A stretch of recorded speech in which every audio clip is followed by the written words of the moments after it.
हाय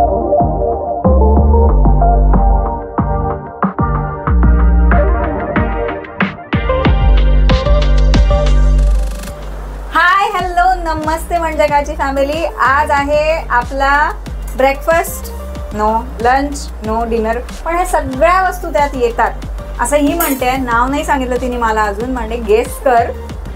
तर तिलाच विचारू की ती काय करते।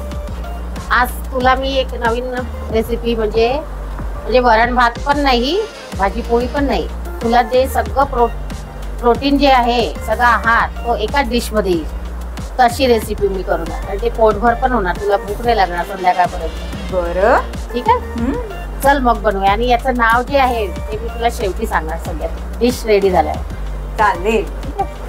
त्याला लागणारं साहित्य, हे गव्हाचं पीठ घेतलंय मी 1 बाउल, कांदा, कोथिंबीर, आलं लसण पेस्ट, थोडा सोडा आहे किंचित, गूळ, आमचूर पावडर, ही मिरची आहे थोडी, टमाटर, कढीपत्ता, हा तिखट मीठ आपलं नेहमी मसाला। म्हणजे उकडपेंडी केली होती तिथं नाही आहे कणकेची? नाही, उकडपेंडी नाही आहे। तू बघ आता मी करते आणि गेस कर त्याचं नाव काय असू शकते। प्रयत्न करत राहते। ठीक आहे, चल मग आपण बनवूया। पहिले हे जे गव्हाचं पीठ आहे ना हे आपण भिजवून घेऊ, याचा गोळा तयार करू। तर यामध्ये थोडं मीठ टाक,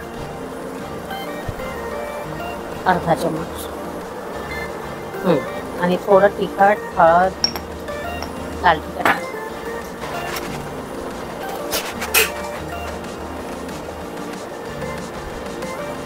थोडं बस हळद, थोडं धने पावडर, आणि थोडी आलं लसण पेस्ट, आणि थोडं मोहन म्हणजे कच्चं तेलच आपण याच्यामध्ये थोडं 2 चम्मच टाकलं, थोडीशी बस, आणि थोडा सोडा, चिमूटभर, आणि थोडं तेल टाक, थोडं तीख, बस। आता आपण याला असं घट्ट गोळा भिजवून घेऊया याचा। हे पहिले एकत्र करून घेऊ सर्व,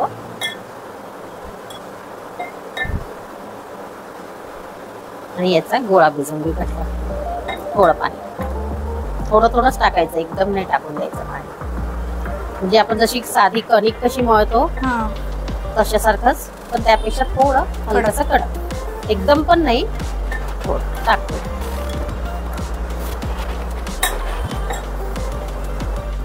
हे बघ, अशा प्रकारे आपण आता हा गोळा तयार करून घेतलाय। याला एक 5 मिनिटं आपण मुरू देऊ थोडं, आणि तोपर्यंत आपण ग्रेव्ही करू याची तयार। तेल तापायला घेतलंय आपण आता, तापलं की आपण थोडं मोहरी, जिरं थोडं,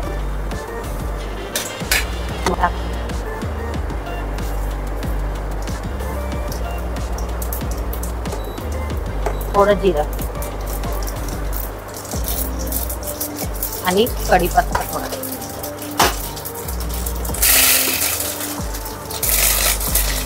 थोडी मिरची, कांदा घेतो आता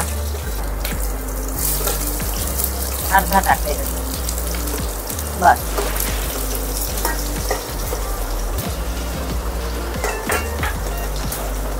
थोडं अर्धा मिनिट परतून घेऊ याला। आलं लसण पेस्ट आहे ना ती पण टाकून दे तेवढी, बस। थोडं आपण अर्धा मिनिट तिखट टाक, हो थोडं थोडं, आणि हळद थोडी, थोडं धने पावडर, आणि हा जो कांदा लसूण मसाला आहे ना हा थोडा टाकतो, हा घरी केलेला आहे मी, बस। टमाटर टाकायचं, आपण बारीक पण करू शकतो का आणि मोठे पण करू शकतो, तर मी जरा मोठेच ठेवले आहे, लागले पाहिजे। हा, तसं त्या ग्रेव्ही मध्ये असं टमाटर आले तर आणि आपल्याकडे सवयच आहे ना, तरी पण खातात त्यात अर्धा अर्धा टोमॅटो। हा तसंच प्रकार। आता ते उकळीचं पाणी केलं आहे ना आपण तयार, ते टाक,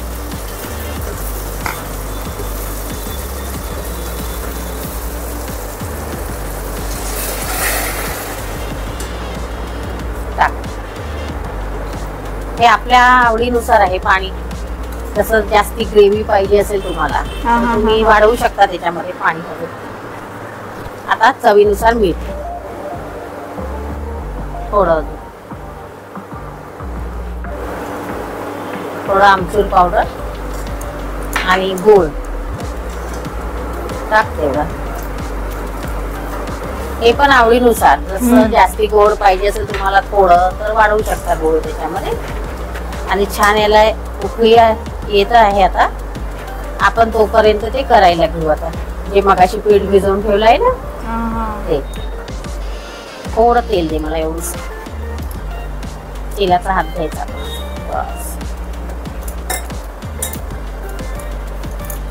आणि ते कोळपाट घ्यायचं.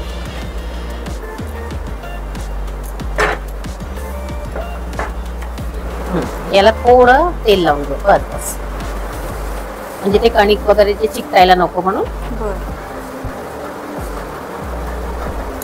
अब इसका क्या होगा कालिया? हा ना, मला कळून नाही पडत हे काय आहे. आता येईल थोडं तुला लक्षात बघ. ती भाजी असते एक चोनवड्या सारखी. वड्या पण नाही आहे. छोटा गोळा घेतला मी एवढा. याची अशी लांब आपण अशी हे करू घेऊ तयार अशी नवीन.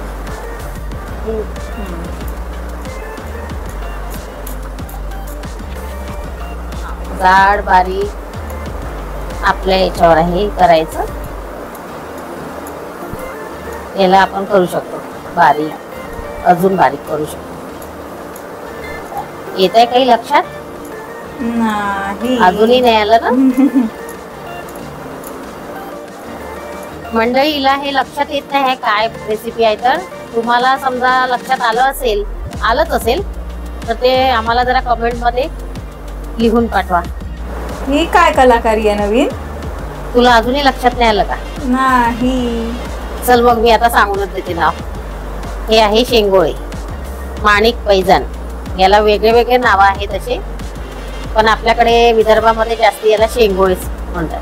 हे जसे फोडणीच्या पाण्यासोबत किंवा वरणासोबत पण केल्या जाते. वरणामध्ये साधं वरण आणि फोडणीचं वरण.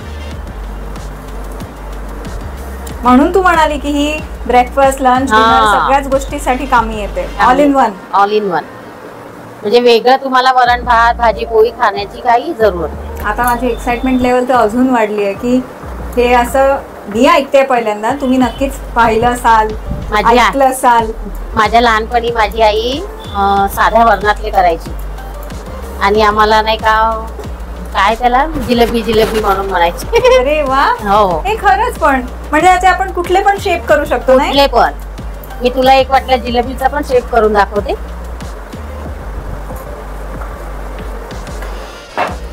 हे बघ अशा प्रकारे तयार केले आपण वेगळे वेगळे आकार. हे एक आपण जिलेबीचा आकार दिला. तर आपण हे आता या पाणी जे फोडणी पाणी घातलंय आपण त्यामध्ये आता हे शिजवून घेऊ 15 ते 20 मिनिट. अच्छा. चल मग आपण हे बघ आता उकळी आली आहे. टाकू स्वाहा. आणि छान त्याला 15 ते 20 मिनिट शिजू दे.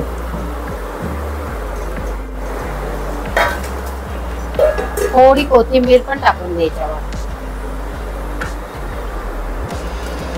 शिजताना थोडा फ्लेवर. आणि याला असं म्हणजे झाकून वगैरे नाही शिजू द्यायचं. थोडं उघडच ठेवून म्हणजे प्लेट नाही ठेवायची, नाही तर मग ही तर्री आहे ना वर जे दिसत आहे ती मग नाही राहणार. असं होय. आता याला छान 15 ते 20 मिनिट थोडं शिजू. दुप्पट पाणी टाकलं होतं, दुप्पट ते तिप्पट. फक्त एक भाग राहिला त्याच्यात शिजण्यामध्ये. ते आटलं आहे पाणी. आता हे झालं आहे. गॅस बंद करूया.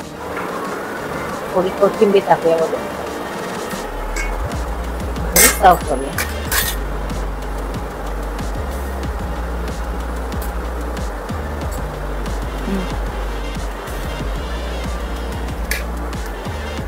रेडी.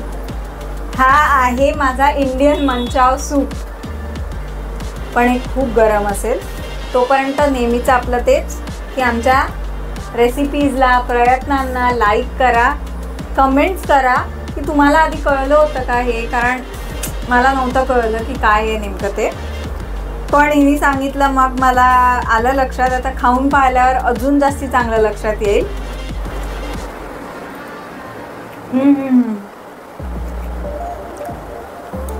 यम्मी. आतल्याला पण त्याची वेगळी चव आहे आणि ग्रेव्हीचं पण पूर्ण अर्क त्यात उतरला.